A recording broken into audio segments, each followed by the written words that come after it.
اعوذ باللہ من الشیطان الرجیم، بسم اللہ الرحمن الرحیم۔ ماہ رجب کی آمد ہے، اور رجب ماہ شعبان اور ماہ رمضان اللہ کے وہ عظیم ترین مہینے ہیں کہ جس میں انسان کو دوبارہ زندہ کیا جاتا ہے۔ انسان جسمانی لحاظ سے زندہ ہے لیکن روحانی لحاظ سے، اس لیے کہ ماہ رمضان میں تو کتنا بھی کوئی گناہگار ہے نا، وہ بھی کوشش کرتا ہے کہ اللہ کو یاد کرنے کا، اس لیے کہ یہ پروردگار کی نعمت ہے کہ ماہ رمضان۔ اسی طرح جو بندہ ماہ رجب میں محنت کرتا ہے ماہ شعبان میں، وہی نتیجہ ماہ رمضان میں لیتا ہے۔ اس لیے انسان کو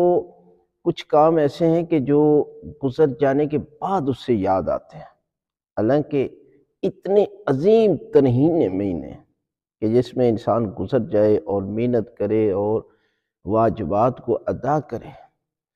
تو معصوم فرماتے ہیں کہ وہ بندہ ایسے گناہوں سے پاک ہو جاتا ہے کہ جیسے ابھی دنیا میں آیا۔ حضرت امام موسیٰ کاظم علیہ السلام فرماتے ہیں کہ جو بندہ ماہ رجب میں صرف ایک روزہ رکھتا ہے، جہنم کی آگ 1 سال کی مسافت سے اس سے دور کر دی جاتی ہے۔ اور چھٹے امام فرماتے ہیں کہ اللہ کے رسول نے فرمایا کہ ماہ رجب میری امت کا استغفار کا مہینہ ہے، لہٰذا ماہ رجب سے پہلے اگر ہم سچے دل سے استغفار کر لیں،